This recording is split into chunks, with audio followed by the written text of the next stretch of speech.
Bank की हमेशा लें पूरी जानकारी, थोड़ा थोड़ा बचाना भी है बहुत बड़ी समझदारी।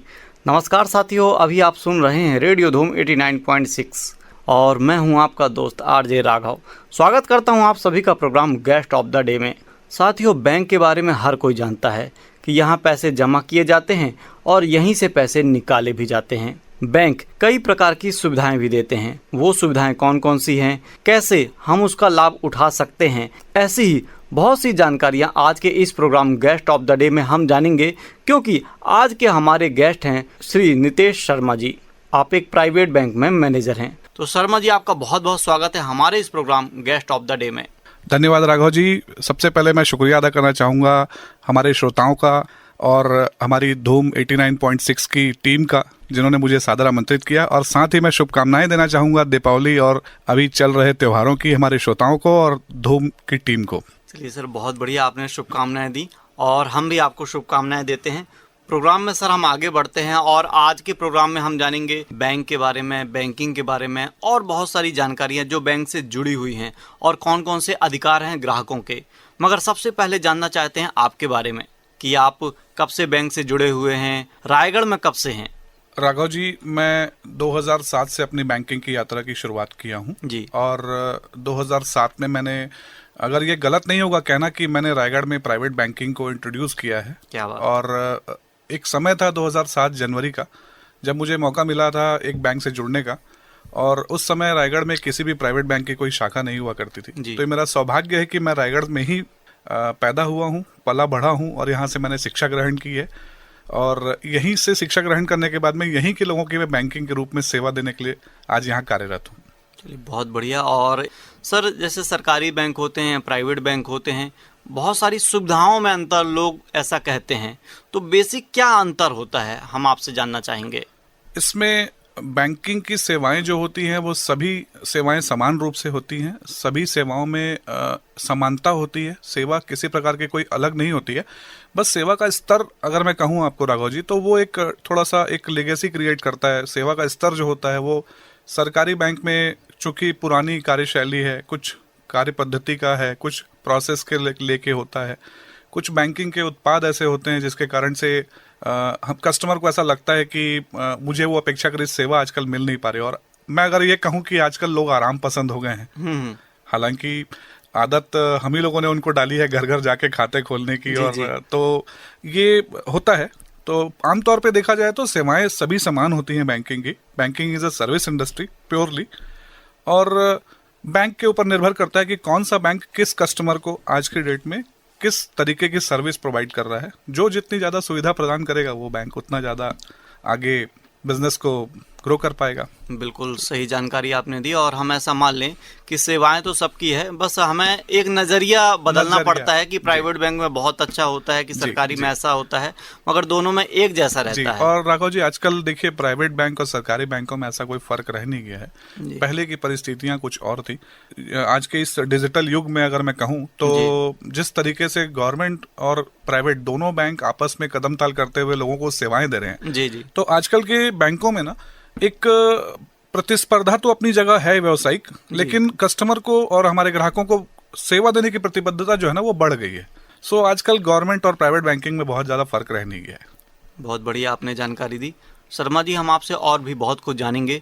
तो साथियों, हम आपका एक बार फिर स्वागत करते हैं program guest of the day में। और जैसा कि आप जानते हैं, आज हमारे साथ स्टूडियो में मौजूद हैं श्री नितेश शर्मा जी। आप एक प्राइवेट बैंक में मैनेजर हैं। शर्मा जी, हम प्रोग्राम में आगे बढ़ते हैं और जानना चाहते हैं बैंकिंग क्या है। बैंक तो हम सब जानते हैं कि एक जगह है, मगर बैंकिंग भी हम सुनते आ रहे हैं, तो बैंकिंग के बारे में आप हमें बताएं। जी राघव जी, मैं दोबारा हमारे श्रोताओं का फिर से शुक्रिया अदा करना चाहूँगा, जिन्होंने धैर्य के साथ मुझे सुनना पसंद किया और मुझे धैर्य के साथ सुन रहे हैं। हमारी उम्मीद है मुझे कि हमारी बातें उनको पसंद आएंगी। बिल्कुल। अब आते हैं बैंकिंग पे वापस। सो राघव जी, बैंकिंग लोगों को अपना अपना देखने का नजरिया होता है। मेरी नज़र में अगर मैं जानूँ तो बैंकिंग इज अ ट्रस्ट। जी। ट्रस्ट मतलब एक भरोसा होता है। जी। तो मैं बैंकिंग को एक भरोसे की नज़र से देखता हूँ। बिल्कुल। बैंकिंग चूंकि एक सेवा क्षेत्र है, कोई उत्पादन का क्षेत्र नहीं है, तो सेवाओं से जुड़ी होने के कारण सबसे पहली चीज किसी सेवा में अगर होता है तो एक भरोसा होता है। बिल्कुल।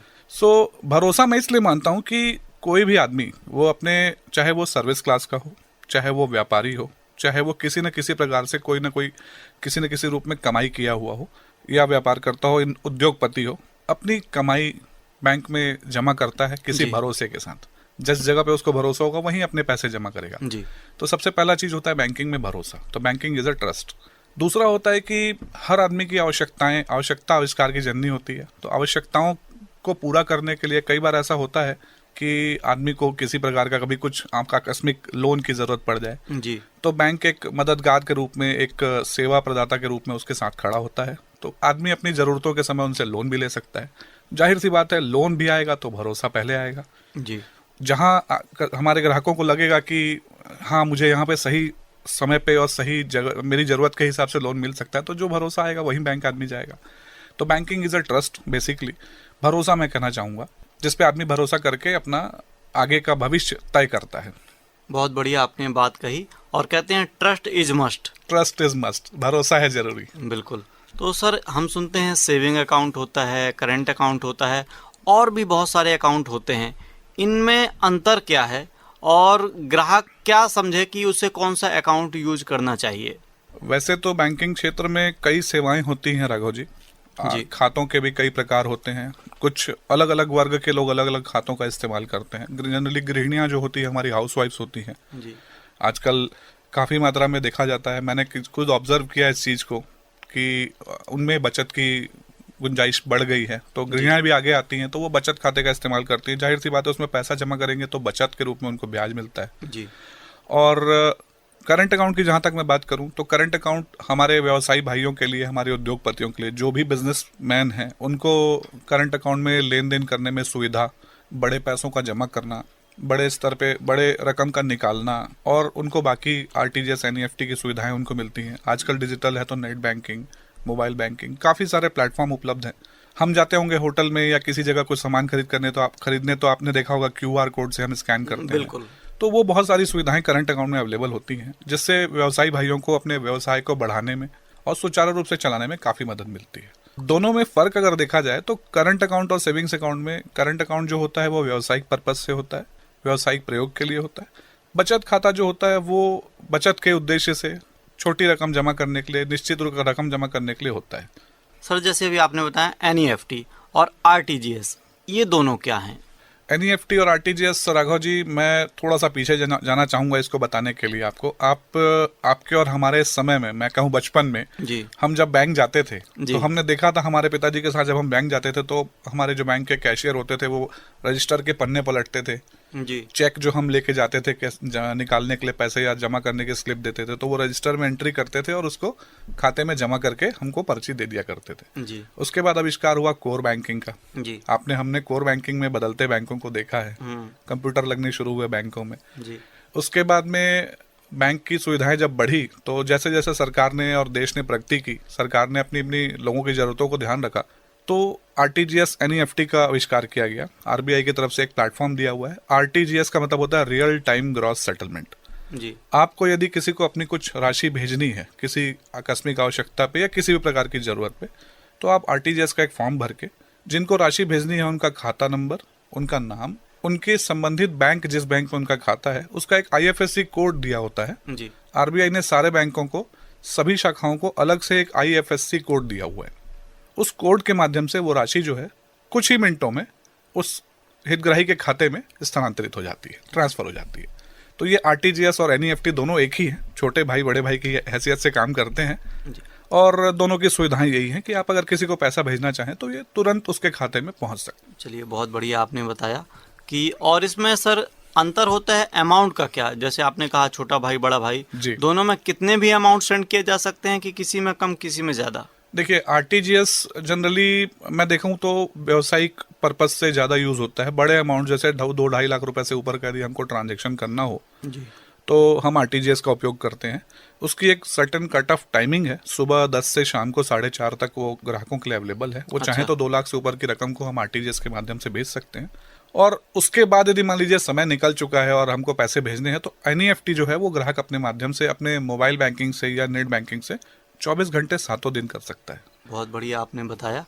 सर, अधिकतर हम देखते हैं प्राइवेट बैंक में या सरकारी बैंक में, कई लोग कहते हैं प्राइवेट जॉब मतलब माथापच्ची, परेशान होना, जी। और लोग परेशान भी हो जाते हैं, डिप्रेशन में चले जाते हैं। जी। मगर आपसे जब हम बात कर रहे हैं तो ऐसा लग ही नहीं रहा है कि प्राइवेट बैंक में इतनी सारी जिम्मेदारियां, इतनी गंभीरताएं, और आप उसका बर्डन अपने ऊपर लेते हैं। तो आप ये कैसे कर पाते हैं? इस बात में मैं थोड़ा सा गहराई में जाना चाहूँगा। जी। आपने जो कहा ये सच्चाई है, क्योंकि ये एक सेवा क्षेत्र है, सर्विस इंडस्ट्री है। देखिए, आप किसी उत्पादन प्रक्षेत्र में होते हैं तो उसमें एक फैक्ट्री होती है, मैन्युफैक्चरिंग यूनिट होती है, वहाँ पे शिफ्ट में काम होता है जी। ना। यहाँ पे अगर हम सेवा क्षेत्र में अगर हम काम कर रहे हैं, सर्विस इंडस्ट्री में, चाहे वो बैंकिंग हो, चाहे इंश्योरेंस हो, चाहे कोई भी फाइनेंशियल या नॉन फाइनेंशियल इंस्टीट्यूशन हो, सेवा में यदि कमी पड़ती है तो ग्राहक की नाराजगी, बिल्कुल, एक ग्राहक की नाराजगी जो होती है वो हमारे 100 ग्राहकों की नाराजगी का कारण बनती है। हाँ, और कहीं ना कहीं उस सेवा क्षेत्र का नाम खराब करने की गुंजाइश बन जाती है। तो राघव जी, हमें इस सेवा क्षेत्र से, सर्विस इंडस्ट्री से जुड़े लोगों को हमेशा सजग और सरल होना पड़ता है, सहृदय रहना पड़ता है, जिसके कारण से ऐसा लगता है कि हमारे ऊपर प्रेशर बहुत है। और ग्राहकों की तरफ से मैं अगर खड़े होकर देखता हूँ, उनके नज़रिए से मैं देखता हूँ, तो जाहिर सी बात है, जहाँ हमको प्यार मिलेगा हमारे वहाँ उम्मीदें बढ़ती जाएंगी। तो ऐसा लगता है कि कई बार ग्राहकों की तरफ से भी हमारे पास ऐसी कुछ रिक्वायरमेंट आ जाती हैं जिसको हम करना चाहते हुए पूरा करना पड़ता है, कभी टाइमिंग के बाद, या हो सकता है उनकी ज़रूरतें हों। तो ये एक प्रेशर, काइंड ऑफ प्रेशर मैं बोल सकता हूँ कि ऐसा होता है। लेकिन यदि आप चाहें तो अपने आप को बैलेंस करके, आपकी पर्सनल लाइफ और आपकी प्रोफेशनल लाइफ को आप बैलेंस करके मेंटेन करके चल सकते हैं। बहुत बढ़िया आपने बताया। जो श्रोता सुन रहे होंगे और यदि प्राइवेट जगह काम कर रहे होंगे तो आप एक चीज़ समझ लें कि यदि आप टेंशन लेके कोई काम करेंगे तो काम भी नहीं होगा और टेंशन बढ़ती जाएगी। इसलिए खुशी खुशी काम करें। मैं भी पहले काफ़ी तनाव में रहता था जी। इस चीज़ को लेके। जब मैंने शुरुआत की थी तो मेरे एक सीनियर थे, काफ़ी सीनियर, आज वो बहुत बड़ी पोजीशन में, बड़े पद पे कार्यरत हैं। उन्होंने मुझे एक दिन मेरा चेहरा देखा, मुझसे पूछा कि नितेश, इतना टेंशन में क्यों रहते हो? तो मैंने उनको जवाब नहीं दिया, चूँकि मैं प्रेशर फील करता था। 2-3 दिन तक उन्होंने मुझे ऑब्जर्व किया। तीसरे दिन उन्होंने मुझे बोला, चलो आज घूम के आते हैं, आज कोई काम नहीं है। उन्होंने अपने कार में मुझे मेरे साथ बैठाया और वो लेके गए मुझे। मैंने पूछा, सर कहाँ चलना है? तो उन्होंने बोला, आज कहीं नहीं जाना है, आज मेरा मूड नहीं है काम करने का, आज कहीं पिकनिक स्पॉट है तो बताइए। तो मैंने उनको 2-3 पिकनिक स्पॉट घुमाए और कुछ समय बाद मैं भी उनके साथ कंफर्टेबल हो गया था, क्योंकि रोज उन्हीं से हमको डांट खानी पड़ती थी और उन्हीं का हमको सामना करना पड़ता था। तो उन्होंने शाम तक मुझे खूब घुमाया फिराया, खिलाया, इधर उधर घूमे, बहुत एंजॉय किए। उसके बाद इस बीच में मोबाइल तो हमारा पीछा छोड़ता नहीं है। बिल्कुल। मोबाइल में हम अपना काम भी कर रहे थे। शाम को 6 बजे उन्होंने बोला कि नितेश, कुछ याद नहीं है? मैंने कहा, सर कुछ तो याद नहीं है। बोला, ऑफिस जाना है, याद नहीं है क्या? ऑफिस भी तो जाना है, हम आज दिन भर से घूम रहे हैं। तो मैंने कहा, हाँ सर जाना तो है। तो बोले, चलो ऑफिस चलते हैं। जैसे ही हम ऑफिस में एंटर किया, वो अंदर घुसे और वापस अपने पुराने अवतार में अवतरित हो गए।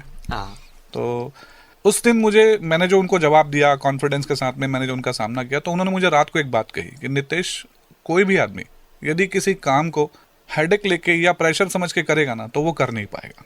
वो काम को उतनी सफलतापूर्वक, उतना प्रॉपरली नहीं कर पाएगा। हाँ, यदि वो उसको एंजॉय करे, जैसा कि आज हमने किया जी। आज हमने काम भी किया और एंजॉय भी किया, तो उसको उस पर प्रेशर फील नहीं होगा। तो मैं हमारे श्रोताओं को यही रिक्वेस्ट करना चाहूँगा कि जो भी सर्विस इंडस्ट्री में है या जिस भी व्यवसाय में है, काम को एंजॉय कीजिए, काम को हेडेक के रूप में मत लीजिए। बहुत बढ़िया आपने बात बताई, और आपके दोस्त सही कहते हैं कि आप जानकारी देते हैं और बहुत अच्छी जानकारी देते हैं। सर, हम अधिकतर देखते हैं कि बैंक 5 बजे के आसपास बंद हो जाता है ग्राहकों के लिए जी, मगर फिर भी आपका काम कम नहीं होता। ब्रैकेट में ग्राहकों के लिए राघव जी। जी जी बिल्कुल, इसीलिए मैंने कहा ग्राहकों के लिए। तो 4:30-5 अलग अलग जो भी टाइमिंग है बंद हो जाता है, आपका काम बना रहता है, उसके बाद भी आप इतने खुश रहते हैं। तो ऐसे कौन से काम रह जाते हैं जो बाद में करने पड़ते हैं? और एक चीज़ हम सुने हैं कि एक बैंक में एक दिन का काम उसी दिन कंप्लीट करना पड़ता है। राघव जी, मैं एक छोटा सा निजी सवाल करूंगा, आपकी शादी हो गई है? जी बिल्कुल। जी बिल्कुल। आपने कभी भाभी को साड़ी परचेस करवाने लेके गए हैं?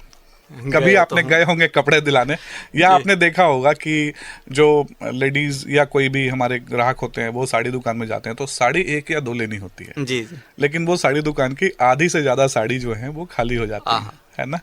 तो उसके बाद क्या होता है, साड़ी लेने वाला साड़ी लेके चला जाता है जी, लेकिन उसके बाद दुकानदार का जो हाल होता है वो पलट के कभी नहीं देखता जी। बहुत ही ऐसे कम लोग होते होंगे जो उस दुकानदार का हाल जानने की कोशिश करते होंगे। तो हम भी उसी प्रकार से, उसी साड़ी वाले दुकानदार के जैसे होते हैं।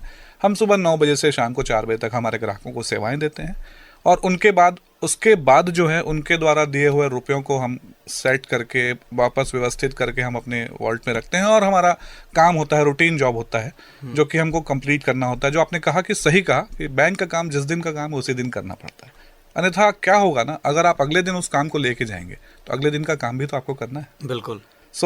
ये एक तरीका है और एक अपना अपना काम करने का वो है, कोई जल्दी करके चल देता है और कोई थोड़ा देरी से करता है। सर, इन सब बातों के बीच मुझे एक चीज़ अच्छी समझ आई कि आप उदाहरण बहुत बढ़िया देते हैं।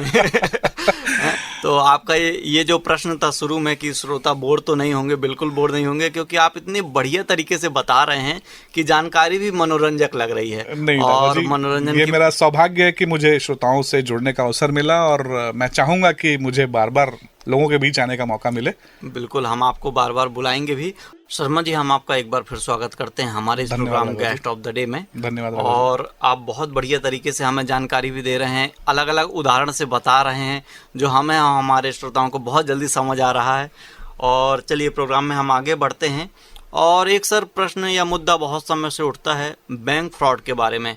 अधिकतर लोग बोलते हैं कि पिन शेयर मत करना, OTP शेयर मत करना, मगर उसके बाद भी फ्रॉड में कमी नहीं आ रही है। तो क्या वजह है और कौन कौन सी सावधानियां हमें बरतनी चाहिए? और एक प्रश्न साथ में और जोड़ दे रहा हूं, कभी कभी ऐसा होता है कि हम सारी सावधानी बरतते हैं, उसके बाद भी ऐसे फ्रॉड हो जाते हैं, तो हमें क्या करना चाहिए कि हम उस फ्रॉड से बच सकें?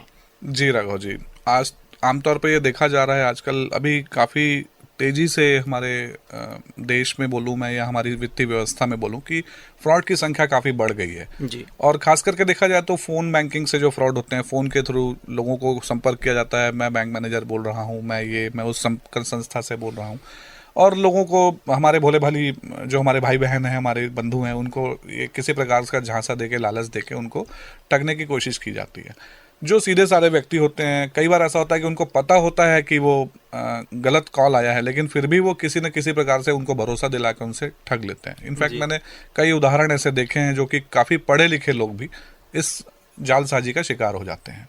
मैं सबसे पहले तो हमारे श्रोताओं से निवेदन करना चाहूँगा कि कभी भी किसी भी बैंक से या किसी भी वित्तीय संस्थान से कोई फ़ोन आता है, तो जब तक आप उस व्यक्ति की पहचान व्यक्तिगत रूप से न कर लें, मतलब अगर आप उस व्यक्ति को व्यक्तिगत रूप से जानते हैं तो भी आप उनको एंटरटेन करें, उनको अपनी जानकारी तो शेयर कभी फ़ोन पे ना करें। और यदि किसी प्रकार की कोई समस्या या शिकायत या शंका हो तो आप तुरंत अपनी नज़दीकी शाखा से संपर्क करें। आजकल टोल फ्री नंबर के नाम से भी फ्रॉड होने लगे हैं राघव जी। मतलब एक कस्टमर के साथ में कभी एक फ्रॉड हुआ था, उसने बेचारे ने शिकायत करने के लिए टोल फ्री नंबर गूगल पे सर्च किया, टोल फ्री नंबर पे कॉल किया, पता चला वहां भी वो जालसाजी का शिकार हो गया। तो ऐसा भी देखा जाता है। कैसे करेंगे कि ये नंबर सही है कि गलत है? क्योंकि अधिकतर लोग इंटरनेट का उपयोग करते हैं, उसमें जो नंबर दिखता है वही सही मान लेते हैं। जी राघव जी, इसमें सबसे पहले और सबसे बड़ी सावधानी जो रखनी है, यदि फोन पे सामने वाला व्यक्ति आपको व्यक्तिगत रूप से जानता है तभी वो उसका जवाब दे, या आप उसको व्यक्तिगत रूप से कभी मिले हुए हैं या आप उसको जानते हैं, भाई हाँ ये इस बैंक में उस पोजीशन पे ये आदमी काम करता है, मैं इससे मिल चुका हूँ, उसी आदमी को आप भरोसा लगे तो आप उसको अपनी जानकारी बात करें, बट कोई डेटा कभी शेयर ना करें फोन पे। RBI कभी नहीं कहता कि, या कोई बैंक कभी किसी कस्टमर की OTP या कभी कोई डेटा फोन पे नहीं मांगता। इनफैक्ट हम भी कस्टमर सर्विस के लिए बहुत सारे लोगों को फ़ोन करते हैं, तो हम ग्राहकों से यही निवेदन करते हैं कि सर आप एक बार समय निकाल के बैंक आइए, हम यहाँ बैठ के बातें करेंगे और आपको जो भी रिक्वायरमेंट होगी आपकी फुलफिल करेंगे। तो इस जालसाजी से बचने के लिए, इस बहुत बड़ी विडंबना है, मतलब एक बहुत बड़ी समस्या बन चुकी है आज की दुनिया में ये, इससे बचने का एक ही उपाय है, फोन पे किसी को कभी कोई किसी भी प्रकार की जानकारी न दें।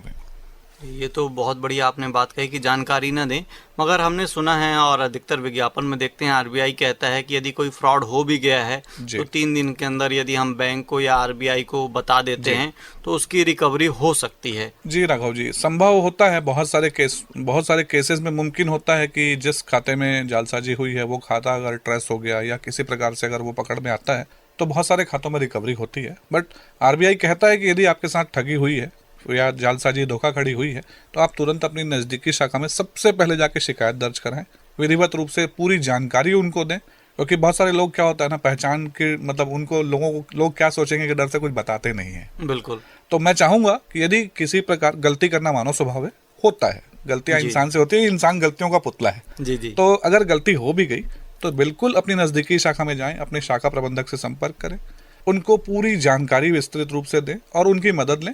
और कोशिश ये रहेगी बैंक की या किसी भी संस्थान की कि वो पैसा उसका जल्द से जल्द उसको वापस मिले। एक समय सीमा निर्धारित की गई है अलग अलग फ्रॉड के अलग अलग तरीके की। जी। बैंक मैनेजर जरूर आपकी मदद करेंगे। आपको पहला सावधानी रखना है कि किसी को कुछ शेयर नहीं करना है, और गलती से यदि कुछ ऐसा गलत हो गया तो आपको तुरंत अपनी नज़दीकी शाखा में जाना है।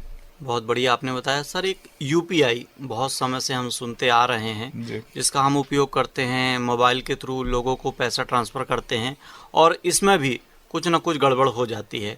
तो यूपीआई क्या है, कितना सुरक्षित है, और कैसे इसका अच्छे से उपयोग कर सकते हैं? जी राघव जी, आपने बोला ना कि मैं हर चीज़ को उदाहरण देकर समझाता हूँ। मैं यहाँ एग्जाम्पल देना चाहूँगा। राघव जी, आपने बचपन में एक टेलीफोन देखा है जो जिससे हम उंगली डाल के डायल करते थे? जीरो को पूरा घुमा के एक ट्रिगर तक ले जाते थे। जी, फिर उसको उपयोग तो नहीं किया है। मूवीज जब मैं देखता था जी तो अधिकतर लोग पूरा घुमाते थे उसको, ऐसा लगता था उपयोग करें, मगर जब तक हम टेलीफोन देखे तो बटन वाला सिस्टम आ गया था, एक दो दबाने वाला। उसके बाद राघव जी, अभी आप अपनी जेब में उस टेलीफोन को लेके घूमते हैं? बिल्कुल नहीं। कौन सा टेलीफोन रखते हैं आप जेब में? मोबाइल रखते हैं, राइट। तो आप टेलीफोन से मोबाइल में प्रमोट हो चुके हैं। जी जी। तो जाहिर सी बात है, प्रमोशन का अधिकार तो हमको भी है। जी। हम एक जमाने में कागजों में रजिस्टर्स में एंट्री करके लोगों को सेवा देते थे, फिर हमने कंप्यूटर में प्रमोशन लिया, और अब हम मोबाइल पे प्रमोशन ले चुके हैं, और अब हम यूपीआई के रूप में प्रमोट होकर सीनियर हो चुके हैं। तो बैंकिंग इंडस्ट्री जो है राघव जी, वो काफी प्रमोट हो चुकी है और काफी प्रोग्रेसिव अभी स्टेज पे है।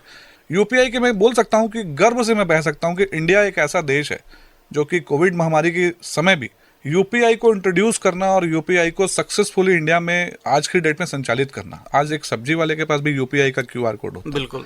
तो एक सुरक्षित तरीका है। कई प्लेटफॉर्म है उसके भुगतान करने के। आपके किसी बैंक में खाते होंगे, उस खाते का यदि आप मोबाइल बैंकिंग का ऐप यूज करेंगे जी, तो भी आप एक क्यूआर कोड स्कैनर से पेमेंट कर सकते हैं। काफी सेफ होता है। जिस क्यूआर कोड को हम स्कैन करते हैं, जिसके खाते में पैसा जाना होता है, वो तुरंत चला जाता है, बिना किसी चार्ज के जाता है जी। तो एक सुरक्षित और अच्छा सरल तरीका है, काफी सेफ और काफी गति के साथ काम करता है। तो ये एक प्रमोशन का एक पहचान है बैंक की। जी सर, आपने बताया तो बढ़िया, और जल्दी और आसान तरीके से चला जाता है, ये हमने सुना है। और एक मैं इसमें निजी प्रश्न जोड़ दे रहा हूँ। अधिकतर हम एक उदाहरण देके, आपने कहा ना उदाहरण तो मुझे भी याद आ रहा है। एक महोदय थे, उन्होंने क्या पैसा ट्रांसफ़र करना था उनको किसी को, बस जिसको ट्रांसफ़र करना था गलती से, वो क्योंकि बहुत सारी लिस्ट थी तो गलती से दूसरे को पैसा ट्रांसफ़र हो गया, और अमाउंट बहुत ज़्यादा था। उन्होंने पहले उसको ट्रांसफ़र किया होगा मगर याद नहीं था किसको किया, तो अमाउंट ज़्यादा था तो उन्होंने उसको कॉल किया कि आपके नंबर में गलती से ट्रांसफ़र हो गया है, मगर वो बोलता है नहीं आया। सब जान रहे हैं कि पहुंच गया है, ये भी जान रहा है पहुंच गया है। तो यदि कभी ऐसा हो जाता है, किया तो हमने है, गलती हमसे हुई है, तो क्या इसकी रिकवरी हो सकती है? जरूर हो सकती है राघव जी। मैंने कहा ना, गलती करना मानव स्वभाव है, और मैंने श्रोताओं से निवेदन भी किया कि यदि इस प्रकार की कोई गलती से कोई गलत पैसा ट्रांसफर हो चुका है तो आप तुरंत ही अपने नज़दीकी शाखा में जाके एक शिकायत दर्ज करवाएंगे। वो संबंधित बैंक, जिस बैंक के खाते में पैसा गया है, उस बैंक से संपर्क करके उसके खाते में जो राशि गई है, सब मान लीजिए उदाहरण के तौर पे आपने किसी को 10,000 रुपये ट्रांसफर किए, और मैं कह सकता हूं कि आपने मुझे ट्रांसफर किया और मैंने कहा कि नहीं मिला और आप कह रहे हैं कि मिल गया है, तो आपके अपने अपने बैंक में शाखा में जाके संपर्क करेंगे। आपका बैंक मेरे बैंक की शाखा से संपर्क करेगा, और उसके बाद मेरे खाते में होल्ड लगा के मैं चाहूँ भी तो उस राशि को यूज नहीं कर सकता, या अगर मैंने उस राशि को निकाल के उपयोग कर भी लिया है तो बैंक उतनी राशि का होल्ड मेरे खाते में लगा देगा। कभी वो राशि मेरे खाते में गलती से अगर मैंने जमा की, उतनी राशि होल्ड हो जाएगी। तो इसके वापसी का बिल्कुल प्रावधान है, नियम बहुत हैं, थोड़ा सा आपको फॉलो करना पड़ेगा और धैर्य की सबसे ज्यादा जरूरत पड़ेगी। ये बहुत बढ़िया आप बता रहे हैं, लेकिन विश्वास जरूर रखना पड़ेगा राघव जी। पैसा है, समस्या भी है तो समाधान भी है। और आपने शुरू में ही कहा था ट्रस्ट इज मस्ट, तो विश्वास तो हमें करना पड़ेगा। तो श्रोताओ, बहुत बढ़िया जानकारी आज हमें दे रहे हैं नितेश शर्मा जी, जिसका उपयोग हम आसानी से कर सकते हैं। और यदि आपके आसपास कहीं ऐसा फ्रॉड होता है या किसी के साथ ऐसी समस्याएं होती हैं तो उनको ये जानकारी ज़रूर दें। और चलिए प्रोग्राम में हम आगे बढ़ते हैं। तो प्रश्न मेरा ये है कि आपकी लव मैरिज हुई है या अरेंज मैरिज? जी बिल्कुल, मेरी अरेंज मैरिज हुई है। और मैं बड़ा खुशनसीब इंसान हूँ जो मुझे अरेंज मैरिज में एक मेरी जीवन साथी के रूप में जो मुझे मिली है, हमारी धर्मपत्नी। शायद ही ऐसा कोई खुशनसीब होगा जिससे इतनी अच्छी धर्मपत्नी मिली है। चलिए, बहुत बढ़िया आपने बात कही, क्योंकि ये प्रोग्राम भाभी जी सुन भी रही होंगी, हर कदम तो पे शायद अपने बचाव में भी आपने ये कह दिया हो। देखिए, मरता क्या ना करता। और सर, हमने सुना है कि जिससे प्यार करते हैं उससे शादी हो जाए, ये तो एक बात है, मगर जिससे शादी हो उससे हम प्यार कर लें, ये बहुत बड़ी बात है। जी जी राघव जी, बिल्कुल सही कहा आपने। ये आपने जो लाइन कही ना, ये एकदम सही फिट बैठती है कि जिससे आप प्यार करें जरूरी नहीं कि उससे शादी हो, और जिससे शादी हो जाए उससे आप प्यार करें, ये भी जरूरी नहीं। बट मैंने कहा ना शुरुआत में कि मैं ऐसा एक खुशनसीब इंसान अपने आप को मानता हूँ कि मुझे इतना चाहने वाली और हर कदम पे साथ खड़े रहने वाली, मेरी अच्छी परिस्थितियों में, मेरी खराब परिस्थितियों में, मेरी खुशी में, शायद ही ऐसी कोई धर्मपत्नी होगी जो हर परिस्थिति में अपने आप को गलत मानते हुए भी मुझे सही मानती है। बहुत बढ़िया, और हमारी शुभकामनाएं भी हैं आपके साथ कि हमेशा आपका ये प्यार और ये जोड़ी बनी रहे, और हम चाहते हैं सभी श्रोताओं की जोड़ी हमेशा बनी रहे। तो बहरहाल प्रोग्राम में हम आगे बढ़ते हैं। सर, अलग अलग स्कीम होती हैं, जैसे लोन मिलते हैं, और लोन से सर इसलिए मैं प्रश्न करना चाहूँगा, ये सिबिल, कई लोग कहते हैं सिबिल अच्छा होता है तो लोन मिलते हैं, मगर अधिकतर हम देखते हैं, किसी का उदाहरण यदि हम ले लें कि कोई एक बैंक में गए और बोले कि हमें लोन चाहिए, तो वहाँ ऐसा कह दिया गया कि आपका तो सिबिल है ही नहीं। तो सिबिल तो तब बनेगा जब वो एक बार लोन लेगा जी, मगर यदि कोई पहली बार ही लोन नहीं लिया है तो उसका सिबिल कैसे बनेगा? राघव जी, मैं इस बात को गहराई से समझाने के लिए थोड़ा सा पीछे जाना चाहूँगा। हर बात में मैं चूंकि उदाहरण लेता हूँ। बिल्कुल बिल्कुल। ये एक व्यवस्था है, किसी भी चीज़ को चलाने की एक व्यवस्था होती है राघव जी। तो सिविल इज़ अ प्लेटफॉर्म जहाँ पे सिविल कोई अलग से किसी बैंक का सॉफ्टवेयर नहीं होता है। ये एक अलग से एक इंडिपेंडेंट रेटिंग एजेंसी है जो कि काम करती है हमारे लिए, हमारे लोगों के लिए और हमारे अच्छे भविष्य के लिए। देखिए क्या होता है ना, ग्राहकों के रूप में बहुत सारे ग्राहक ऐसे होते हैं, कई आदमियों का स्वभाव अलग अलग होता है राघव जी। कोई लोन लेता है समय से पहले पटा लेता है, कोई लोन लेता है समय पर पटाता है, और कोई लोन लेता है जो समय के बाद पटाता ही नहीं है जी। तो हमें हमारे एज अ बैंकर हमको आइडेंटिफाई करने के लिए बहुत मशक्कत करनी पड़ती थी पहले। काफ़ी मतलब मैं अगर देखूं तो काफ़ी हम लोगों को इस चीज़ को आइडेंटिफाई करना पड़ता था लोगों के घर जाके। और जो आदमी किसी गलत इंटेंशन से कहीं कोई काम करते हैं, ऐसा होता नहीं, होना नहीं चाहिए, बट कुछ है दुनिया में, होते हैं लोग ऐसे जिनका समय काल परिस्थिति के हिसाब से कुछ हो जाता है या उनकी आवश्यकता हो, जो भी हो, तो उसको आइडेंटिफाई करने के लिए एक सिविल रेटिंग एजेंसी एक है हमारी, उसने एक प्लेटफॉर्म डेवलप किया है जहां पर कुछ नहीं, एक सिंपल प्रोसेस प्रक्रिया होती है कि यदि कोई बैंक में आके लोन लेता है या उसके बारे में इंक्वायरी करता है, तो बैंक का एक काम है कि उसको सिर्फ और सिर्फ उसकी इंक्वायरी हुई है तो इंक्वायरी के बारे में इंफॉर्मेशन डाल देना, या अगर कोई लोन लिया है तो उस लोन के बारे में इंफॉर्मेशन डाल देना जी। और यदि वो लोन खत्म हो चुका है तो उसका पूरा ट्रैक रिकॉर्ड उस सिविल माध्यम से लोगों के लिए एक जन सूचना के लिए सार्वजनिक रूप कर देना। जन जी, चूंकि एक प्राइवेसी मेंटेन करने का काम होता है बैंक का, लेकिन इस क्षेत्र में हमको ये एक सार्वजनिक करना पड़ता है जी, ताकि यदि कोई व्यक्ति किसी बैंक से फायदा उठा रहा है, लोन लिया है, दूसरे बैंक से यदि वो फिर उसी लोन को लेने की जरूरत पड़ रहा है, तो कम से कम उस बैंक की मदद हो जाए। एक दूसरे की मदद और एक दूसरे की ताकत बनने के लिए सिविल का एक प्लेटफॉर्म बनाया गया है। इसमें ये भ्रांति है लोगों को, ऐसा नहीं है कि अगर आपने कभी लोन नहीं लिया तो आपको लोन नहीं मिलेगा। देखिए राघव जी, सिविल अलग चीज होती है, लोन अलग चीज होती है जी। लोन कोई भी बैंक आपको देता है तो आपकी रीपेमेंट कैपेसिटी के हिसाब से, आधार पे, और आपकी आय के आधार पे देता है। आपकी इनकम कितनी है वो आपकी देखी जाएगी, और लोन लेने वाले की लोन को वापस रीपेमेंट करने की कैपेसिटी है कि नहीं, उसको लेने का इंटेंशन क्या है, मतलब उसकी जरूरत क्या है, ये देखा जाता है। आधार उसका यही होता है जी। हम उसका पुराना ट्रैक रिकॉर्ड या नया ट्रैक रिकॉर्ड कैसा है, उसके मन के अंदर के तो हम बात जान नहीं सकते जी जी। तो यदि उसने कहीं कोई लोन लिया होगा या उसका अगर कोई इस्तेमाल किया होगा, हो सकता है कई बार ऐसा होता है राघव जी कि आदमी ने कभी लोन लिया नहीं होता और सिविल में उसका डिटेल दिखता है। आपने इस चीज को भी देखा होगा, गौर करेंगे आप जी। तो ऐसे भी लोग होते हैं, किसी से आधार कार्ड, पैन कार्ड लेके सिविल में उनके नाम से लोन में गारंटर बना देते हैं। अच्छा। तो ये उनकी जागरूकता फैलाने के उद्देश्य से ऐसा किया जाता है कि सिविल में स्कोरिंग की जाती है। सर, गारंटर के रूप में यदि हम गारंटी किसी की लेते हैं और यदि वो लोन नहीं पटाता तो हमारे सिविल में भी इसका इफेक्ट पड़ेगा? जरूर पड़ेगा राघव जी, जरूर पड़ेगा। यही तो हम आपको जागरूकता के रूप में हम इस चीज को फैलाना चाह रहे हैं ना, कि यदि आप लोन की जरूरत, देखिए लोन क्या होता है, आपकी जरूरत के समय आपको काम आने वाली एक औजार, एक वो हथियार है जी।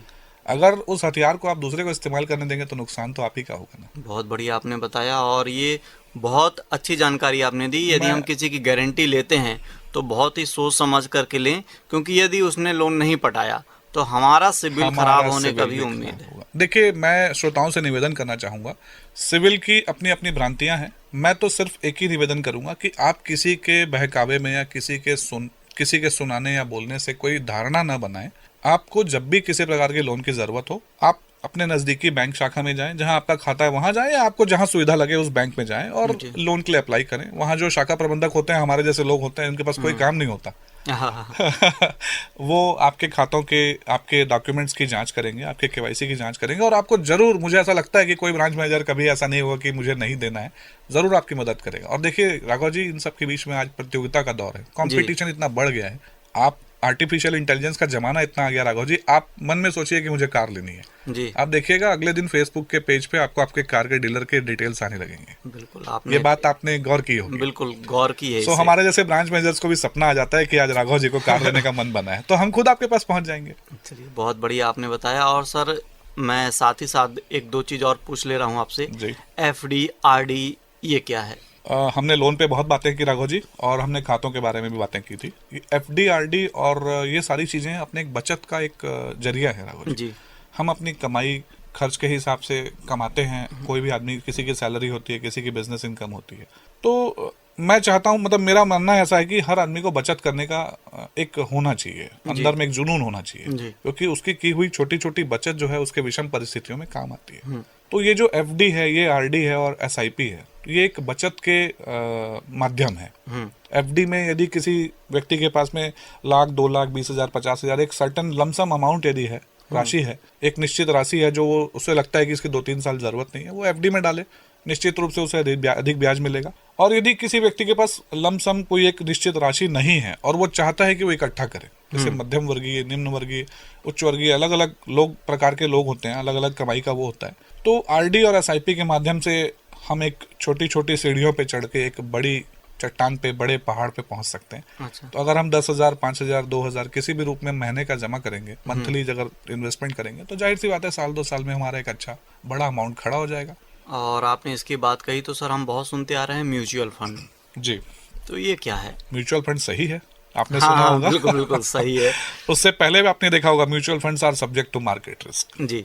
तो लोगों के मन में ये भ्रांतियां हैं राघव जी कि म्यूचुअल फंड मार्केट रिलेटेड, भ्रांतियां क्या, ये सच है कि मार्केट रिस्क है, मार्केट रिलेटेड है। लेकिन आजकल राघव जी सुविधा इतनी हो गई है और कंपटीशन, मैंने बताया ना, हर, देखिए मैं इन सब चीज़ों के बीच में एक चीज़ जरूर बोलूंगा राघव जी, अगर आपको खाता खोलना है किसी बैंक में, या अगर आपको किसी योजना में निवेश करना है, तो आपके पास कितने ऑप्शन है? कई ऑप्शन है जी। कस्टमर के पास bank, mutual fund, insurance company के कई ऑप्शन है, इसमें नहीं तो उसमें, उसमें नहीं तो इसमें। बट उन संस्थाओं के पास में कस्टमर के अलावा क्या ऑप्शन है? कोई है क्या? उसको तो कस्टमर के अलावा और कोई ऑप्शन ही नहीं है। जी जी। तो आपके पास 10 बैंक के ऑप्शन अवेलेबल है, बट मेरे पास आपके जैसे कस्टमर के अलावा और कोई ऑप्शन नहीं है। तो ये एक दौर है, एक दौर था जब उस जमाने में लोगों को फाइनेंशियल नॉलेज नहीं हुआ करता था, फाइनेंशियल लिटरेसी नहीं हुआ करती थी, उस समय का समय अलग था, वो एक दौर था। बट आज के ज़माने में राघव जी इतनी अवेयरनेस आ गई है कि म्यूचुअल फंड में डालना, कंपनी ऐसा ऑफर ही नहीं देती है कि उससे किसी प्रकार का नुकसान हो। हाँ, लेकिन ये थोड़ा रिस्क के प्रोडक्ट जरूर होता है, लेकिन मैं इतना जानता हूँ कि रिस्क नहीं तो फिर इश्क नहीं। क्या बात? अगर आप रिस्क नहीं लेंगे तो फिर आपको रिवॉर्ड नहीं मिलेगा। रिवॉर्ड नहीं मिलेगा, जाहिर सी बात है। सर, ये म्यूचुअल फंड, जैसे हमने कहा, शेयर मार्केट, ये दोनों एक हैं कि दोनों में भिन्नताएं हैं? दोनों में भिन्नताएं हैं राघव जी। कुछ देखिए, एक ऐसा है कि म्यूचुअल फंड का जो पैसा आप जमा करते हैं, देखिए म्यूचुअल फंड क्या है, मैं बेसिकली आपको बता देता हूँ मेरे शब्दों में। ये हो सकता है मैं कहीं पे कुछ चूक जाऊं तो मुझे माफ करेंगे श्रोता। मेरे शब्दों में मैंने जहां तक जो समझा है, म्यूचुअल फंड एक फंड क्रिएट होता है, किसी भी योजना को कार्यान्वित करने के लिए एक फंड क्रिएट करते हैं। उसके फंड का एक मैनेजर होता है, फंड मैनेजर हम उसे बोलते हैं। अब उस योजना में अगर मान लीजिए 10 करोड़ रुपए लगने हैं, एग्जाम्पल के लिए मैं बोलूँ, अगर उदाहरण के तौर पर 10 करोड़ रुपए लगने हैं, तो किसी एक आदमी से 10 करोड़ का, या मार्केट में एक आदमी से मैं 10 करोड़ लेके यदि उसे योजना में वो करूँ, तो एक आदमी के ऊपर रिस्क बढ़ जाएगी जी। तो फंड मैनेजर क्या करते हैं, 1,000, 2,000, 5,000 का उसका एक म्यूचुअल फंड का फंड इशू करते हैं, NFO इशू करते हैं।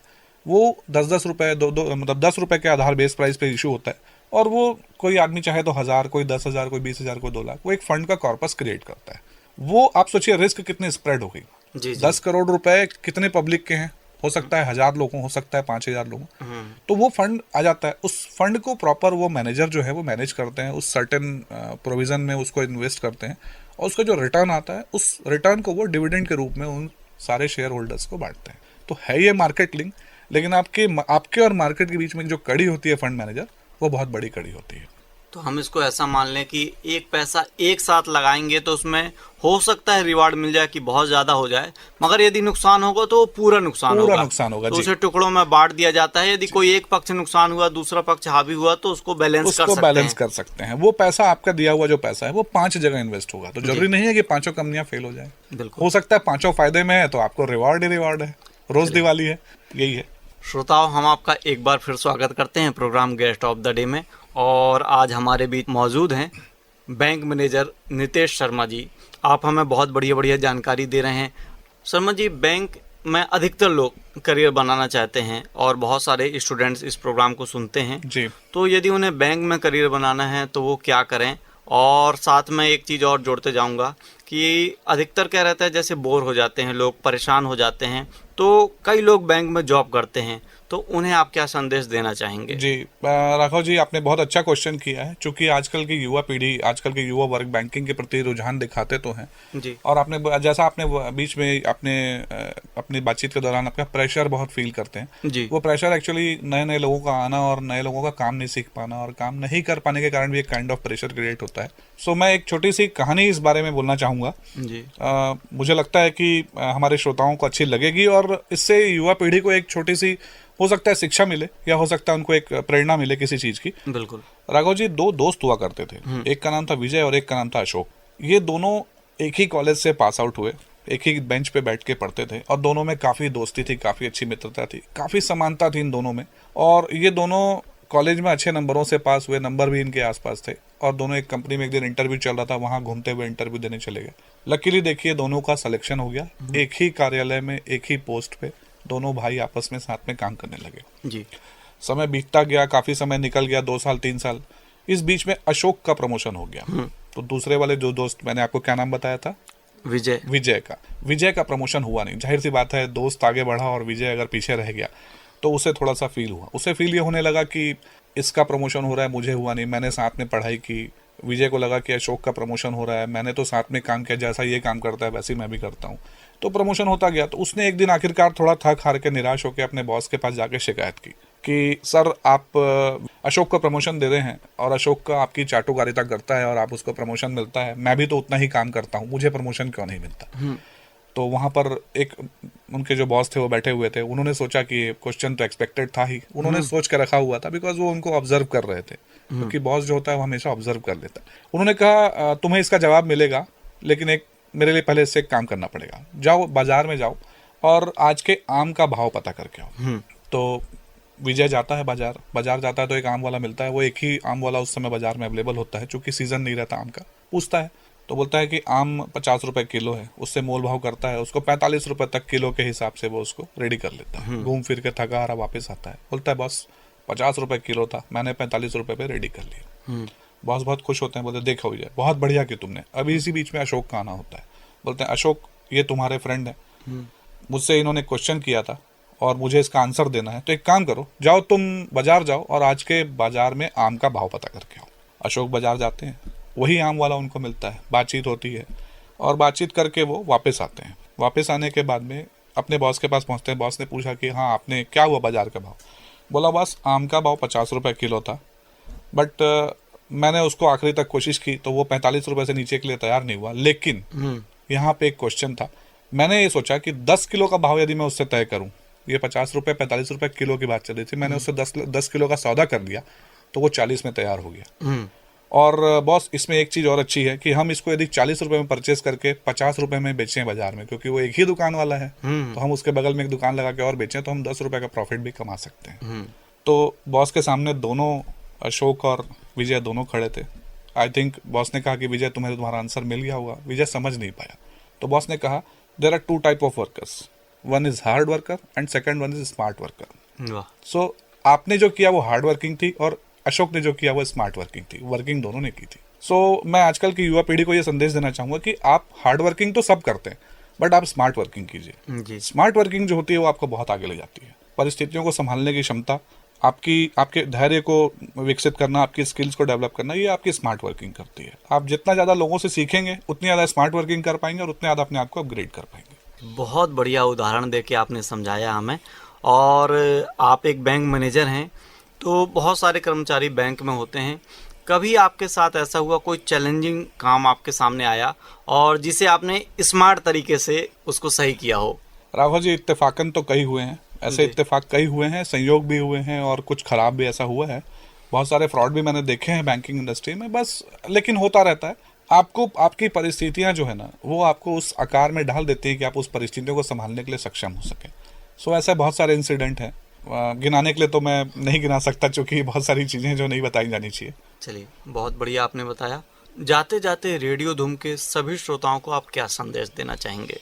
रेडियो धूम के श्रोताओं को मैं संदेश देना चाहूँगा कि धैर्य से काम करें, किसी भी चीज़ को करें तो धैर्य से करें, और करने से पहले धैर्य के साथ जब आप धैर्य रखते हैं तो आप ये सोचें कि इसका आने वाले समय में क्या प्रभाव हो सकता है, और आपके ऐसा करने से आपके ऊपर भी इसका क्या प्रभाव पड़ सकता है, क्योंकि आपको अपनी सुरक्षा भी देखनी है और जन सुरक्षा भी देखनी है।